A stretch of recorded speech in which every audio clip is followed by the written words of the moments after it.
Hello बच्चों, कैसे हो आप सब। आप सबका एक बार फिर से स्वागत है आप सबका अपना चैनल कंसेप्ट वाला में। आज के इस वीडियो में हम लोग पढ़ने वाले हैं फिजिक्स क्लास 10 का एक नया चैप्टर, और ये चैप्टर का नाम है magnetic effects of electric current. बहुत इंपॉर्टेंट चैप्टर है, आप लोग को पता भी होगा, बहुत इंपॉर्टेंट है हमारे लिए, बहुत अच्छे अच्छे कंसेप्ट है इसमें। तो चलिए सबसे पहले शुरू करते हैं कि मैग्नेट क्या होता है। नाम ही है मैग्नेट चैप्टर का, तो मैग्नेट के बारे में जानते हैं। मैग्नेट होता क्या है? तो substance which attracts iron like particles. Iron like particles को रखे हुए हैं, उसके पास ले जाने पे अगर उसको वो अट्रैक्ट कर लेता है तो उस चीज़ को हम लोग क्या बोल देते हैं? मैग्नेट बोल देते हैं। बोलते हैं नहीं बोलते हैं? चलिए, अब इसकी कुछ प्रॉपर्टीज होती है। क्या प्रॉपर्टीज होती है? हम लोग जो मैग्नेट देखते हैं इस टाइप का देखते हैं, तो इसके दो एंड होते हैं जिनको हम लोग पोल्स बोलते हैं। It has two end called poles. एक एंड होता है जो नॉर्थ डायरेक्शन में पॉइंटेड होता है जिसको नॉर्थ पोल बोलते हैं, और एक एंड होता है जो साउथ डायरेक्शन में पॉइंटेड होता है जिसको हम लोग साउथ पोल बोलते हैं। It has two ends called poles. The end pointing towards north is called north pole and end pointing towards south is called south pole. Clear है? नेक्स्ट प्रॉपर्टी, अगर सेकेंड मैग्नेट को एक लेके आते हैं, अगर उसके नॉर्थ को इसके नॉर्थ की तरफ रखेंगे तो वो क्या करता है? रिपेल करता है। क्या करता है? रिपेल। अगर यही हम लोग नॉर्थ साउथ है और दूसरा मैग्नेट को लेके आते हैं जिसका साउथ और नॉर्थ, मतलब साउथ इसके नॉर्थ की तरफ पॉइंटेड है, तो यहाँ पे क्या हो जाता है? अट्रैक्शन। क्या हो जाता है? अट्रैक्शन। तो यहाँ पे क्या प्रॉपर्टी निकल के आया कि अगर लाइक पोल होगा तो रिपेल करेगा, और अनलाइक पोल होगा तो अट्रैक्ट करेगा। तो unlike pole attracts each other and like pole repel each other. Clear है? तीसरा प्रॉपर्टी क्या है कि अगर मैग्नेट को फ्रीली अगर हम लोग सस्पेंड करेंगे तो हमेशा अपने आप को एक डायरेक्शन में क्या करेगा? अलाइन करेगा, रखेगा। किस डायरेक्शन में रखेगा? तो हमेशा वो अपने आप को नॉर्थ साउथ डायरेक्शन में रखता है। किस डायरेक्शन में? नॉर्थ साउथ डायरेक्शन में। ये मैग्नेट की क्या होती है? प्रॉपर्टी होती है। आ रही बात समझ में? एक टर्म आता है मैग्नेटिक फील्ड। नेक्स्ट टर्म क्या होता है? Magnetic field. अब मैग्नेटिक फील्ड क्या होता है? तो मैग्नेटिक फील्ड मतलब एरिया। फील्ड मतलब क्या होता है? एरिया। तो मैग्नेटिक फील्ड क्या होता है? मैग्नेट का एरिया मतलब मैग्नेट आयरन पार्टिकल्स को कहां तक अट्रैक्ट कर पाएगा, वो पूरा जो एरिया होगा उसको हम लोग क्या बोलेंगे? Magnetic field. Area up to which magnet attracts iron particles। अगर यहाँ पे कोई मैग्नेट है और यहाँ तक के आयरन पार्टिकल्स को अट्रैक्ट कर रहा है, यहाँ तक के, तो ये जो एरिया कवर अप हो रहा है तो ये पूरा एरिया उसका क्या कहलाएगा? फील्ड कहलाएगा। क्या कहलाएगा? फील्ड। अब यहाँ पे एक वर्ड आता है मैग्नेटिक फील्ड लाइंस। क्या आता है? Magnetic field lines.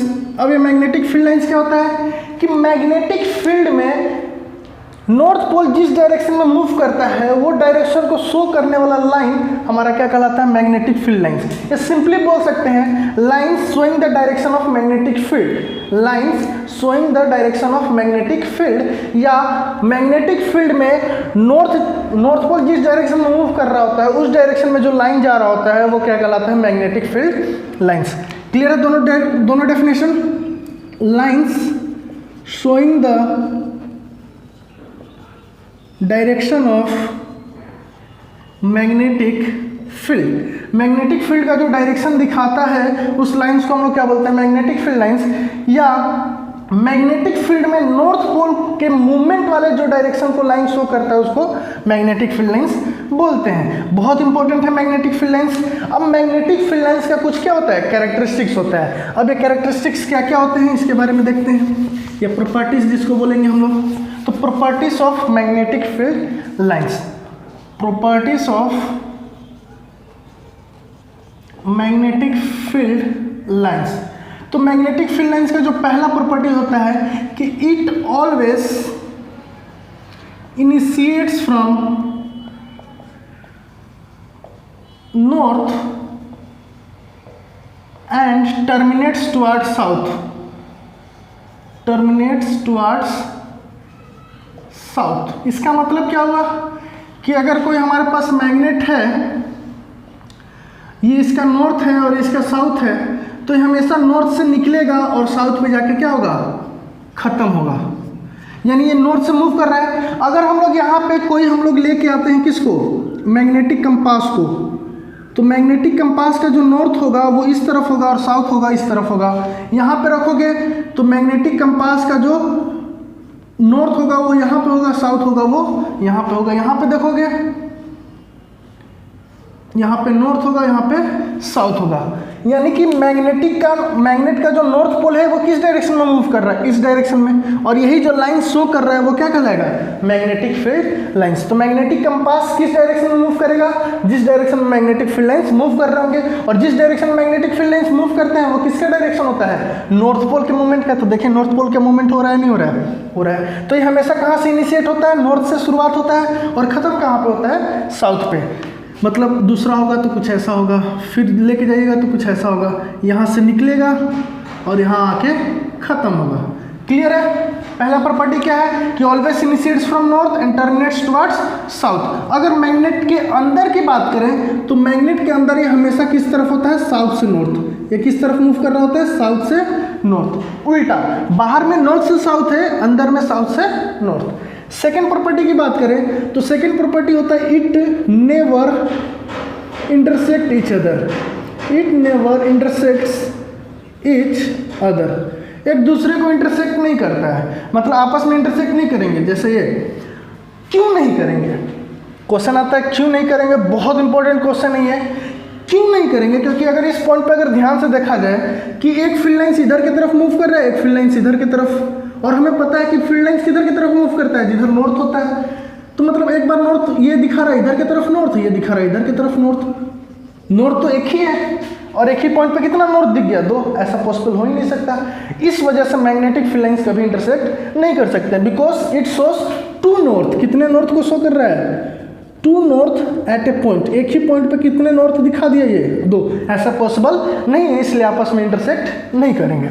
तीसरा प्रॉपर्टी क्या है कि magnetic field lines are closer at the poles, closer at the poles and rarer as they go away from the poles, away from the poles। मतलब ends पे magnetic field lines क्या होते हैं, closure होते हैं। क्या होते हैं, क्लोजर। और जैसे जैसे दूर जाते हैं उनके बीच गैप क्या होता है, बढ़ता रहता है। अब इस प्रॉपर्टी से एक चीज़ निकल के आता है, यहाँ पे एक बहुत ही इंपॉर्टेंट प्रॉपर्टी होता है क्या, कि degree of closeness, degree of closeness of magnetic field lines is directly proportional to strength of magnetic field। मतलब मैग्नेटिक फील्ड लाइंस जितना ज़्यादा क्लोज होंगे मैग्नेटिक फील्ड का स्ट्रेंथ उतना ही ज़्यादा होगा। तो यहाँ से एक और चीज़ बोल सकते हैं क्या, कि magnetic field is stronger at the, कहाँ पे, poles, stronger at the poles. क्यों, क्योंकि पोल्स पे मैग्नेटिक फील्ड लाइंस क्या है, क्लोजर। और जितना ज़्यादा क्लोज होंगे मैग्नेटिक फील्ड का स्ट्रेंथ उतना ही क्या होगा, ज़्यादा होगा। तो degree of closeness of magnetic field is directly proportional to strength of magnetic field. Clear है। तो मैग्नेटिक फील्ड लाइन जितना ज़्यादा क्लोज होगा मैग्नेटिक फील्ड का स्ट्रेंथ उतना ही ज़्यादा होगा। और मैग्नेटिक फील्ड लाइंस कहाँ पे क्लोजर है, पोल्स पे। तो मैग्नेटिक फील्ड सबसे ज़्यादा कहाँ पे होगा, पोल्स पे। आई बात समझ में। तो ये सब हमारे बेसिक्स हैं। अब हम लोग चलते हैं अपना magnetic effects of electric current पे। क्लियर है। नेक्स्ट क्या था, magnetic effects of electric current. क्या होता है magnetic effects of electric current, कि जब कभी भी किसी कंडक्टर में करंट पास होगा तो वहाँ पे एक मैग्नेटिक फील्ड डेवलप होगा।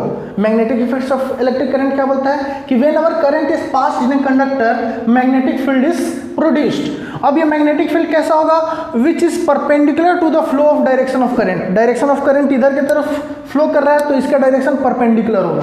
क्लियर है, मतलब 90 डिग्री पे। And is in the form of concentric circles. किस फॉर्म में होगा, कंसेंट्रिक सर्कल्स के। किस फॉर्म में होगा, कंसेंट्रिक सर्कल्स के फॉर्म में। क्लियर है। ये बात बताई किसने थी, हैंस ओयरस्टेड ने। किसने, हैंस ओयरस्टेड। कब बताया था इन्होंने, 1820 में। कब, 1820 में। इन्होंने क्या किया कि जब किसी कंडक्टर में किसी सर्किट से करंट को पास कराया और उसके पास एक मैग्नेटिक नीडल को रख दिया, जैसे ही करंट पास किया तो जब करंट यहाँ से पास होना शुरू हुआ तो इस मैग्नेटिक नीडल में क्या होगा, डिफ्लेक्शन शो होगा। क्या शो होगा, डिफ्लेक्शन। अगर मैग्नेटिक नीडल में डिफ्लेक्शन शो हो रहा है यानी कि वहाँ पे कोई ना कोई मैग्नेटिक फील्ड होगा। मैग्नेटिक फील्ड की वजह से ही तो वो डिफ्लेक्ट किया, और मैग्नेटिक फील्ड की वजह से डिफ्लेक्ट किया, तभी वहाँ से कंसेप्ट है किसका, magnetic effects of electric current का। फिर उन्होंने देखा कि अगर किसी कंडक्टर से इसको पास कर रहे करंट को, तो जो करंट प्रोड्यूस हो रहा है वो किस फॉर्म में हो रहा है, कंसेंट्रिक सर्कल्स के फॉर्म में। किस फॉर्म में हो रहा है, कंसेंट्रिक सर्कल्स के फॉर्म में। तो उन्होंने एक प्लेन लिया, क्लियर है। अब इस प्लेन में कंडक्टर को रखा और इसमें करंट को पास किया, आई से दिखाते हैं करंट को, तो और इसके आसपास आयरन फिलिंग्स को रख दिए। तो कुछ देर के बाद जब देखा गया तो आयरन फिलिंग्स जो थे अपने आप को कंसेंट्रिक सर्कल्स के फॉर्म में क्या कर लिए, अलाइन कर लिए। क्या कर लिए, अलाइन। किस फॉर्म में, कंसेंट्रिक सर्कल्स के फॉर्म में। तो वहाँ से कंसेप्ट आया कि मैग्नेटिक फील्ड लाइंस जो होते हैं वो किस फॉर्म में होते हैं, कंसेंट्रिक सर्कल्स के फॉर्म में। यहाँ पे भी देखा गया, और कहाँ पे देखा गया, किसी प्लेन में कंडक्टर से करंट को पास कराया गया और वहाँ पे क्या रखा गया था, क्या रखा गया था, आयरन पार्टिकल्स को। तो आयरन पार्टिकल्स अपने आप को कैसे अलाइन कर लिए, कंसेंट्रिक सर्कल्स के फॉर्म में। तो यहाँ से कंसेप्ट निकल के आया कि ये किस फॉर्म में होते हैं, कंसेंट्रिक सर्कल्स के फॉर्म में। आई बात समझ में। अब इन्होंने क्या किया कि एक बार एक कंडक्टर को लिया और उसको किसके ऊपर रख लिया, निडल के, और वहाँ से करंट को पास कराया। किससे, कंडक्टर से। कहाँ से करंट को पास करा रहे हैं, साउथ से नॉर्थ। तो करंट को जब उन्होंने साउथ से नॉर्थ पास कराया और वो कहाँ रखा गया था, ओवर द कंपास, तो उन्होंने क्या देखा कि मैग्नेटिक कंपास में डिफ्लेक्शन हुआ नीचे की तरफ। तो अब नीचे की तरफ हुआ तो ये कौन से डायरेक्शन में हुआ, तो हम लोग को डायरेक्शन पता है कि ये होता है नॉर्थ, ये होता है साउथ, राइट में होता है ईस्ट और ये होता है वेस्ट। अगर इसको ऐसे रोटेट कर दे और इधर नॉर्थ इधर साउथ आ जाएगा तो वेस्ट कहाँ पे आ जाएगा, नीचे। यानी ये कौन सा डायरेक्शन हुआ, वेस्ट। तो उन्होंने एक रूल बना दिया यहाँ से, और रूल का नाम क्या बोल दिया उन्होंने, स्नो रूल। स्नो रूल क्या बोलता है कि जब कंडक्टर में करंट को पास कराएंगे कहाँ से, साउथ से north, when ever current is passed in a conductor which is kept over the magnetic compass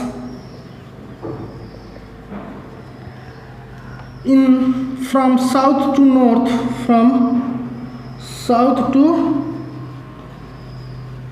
north, then magnetic compass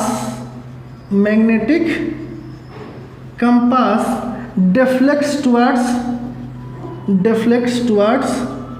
किधर की तरफ, वेस्ट की तरफ। क्या बोला उन्होंने कि जब किसी कंडक्टर में करंट पास करेंगे साउथ से नॉर्थ और उसको ऊपर रखेंगे, ओवर रखेंगे किसके, मैग्नेटिक कंपास के, तो मैग्नेटिक कंपास में डिफ्लेक्शन होगा किस तरफ, वेस्ट की तरफ। और उस रूल को उन्होंने क्या बोल दिया, स्नो रूल। यही एक्सपेरिमेंट देखा गया क्या करके, इस वायर को इसके बिलो रखे, करंट को अभी भी कहाँ से पास कराया गया, ऐसे नॉर्थ हो गया, ये साउथ हो गया, करंट को फिर से साउथ से नॉर्थ पास कराया गया। तो इस बार डिफ्लेक्शन कैसा देखा गया, जब करंट फिर से साउथ से नॉर्थ, लेकिन वायर को कहाँ रखा गया है, बिलो। तो इस बार क्या देखा गया कि जो डिफ्लेक्शन हो रहा है वो किस तरफ हो रहा है, ईस्ट की तरफ। किस तरफ, ईस्ट की तरफ। तो जी हाँ, ये सेम वेस्ट की तरफ डिफ्लेक्ट नहीं किया, किधर की तरफ डिफ्लेक्ट कर गया, वेस्ट की तरफ। यानी कि वायर को ऊपर नीचे भी रखने से डायरेक्शन क्या हो जा रहा था, चेंज हो जा रहा था। तो ये बात किसने, ये सारा एक्सपेरिमेंट कौन कर रहे थे, हैंस ओरेस्टेड ने। तो उन्होंने क्या बताया, कौन सा रूल दिया, स्नो रूल। स्नो रूल क्या था कि साउथ से नॉर्थ की तरफ अगर करंट पास करेगा और वो कंडक्टर ऊपर रखा गया होगा तो मैग्नेटिक नीडल का डिफ्लेक्शन किस तरफ होगा, वेस्ट की तरफ होगा। तो ये रूल किसने बताया, हैंस ओरेस्टेड ने। क्लियर है। तो आज के लिए बस इतना ही रहने देते हैं। नेक्स्ट वीडियो में हम लोग पढ़ेंगे कि स्ट्रेट कैरिंग कंडक्टर में डायरेक्शन क्या होगा, सर्कुलर लूप में क्या होगा और सोलेनॉइड में क्या होगा, ये सब चीज़ें नेक्स्ट वीडियो में। वीडियो ज़्यादा लंबा हो जाएगा तो इसलिए इस वीडियो को यहीं तक स्टॉप किया जा रहा है। होप अगर आप लोग को वीडियो पसंद आया होगा तो वीडियो को लाइक कीजिएगा, चैनल को सब्सक्राइब कीजिएगा, बेल आइकन को प्रेस कीजिएगा ताकि मेरा आगे आने वाले और भी वीडियो के नोटिफिकेशन आपको मिलता रहे। Thank you.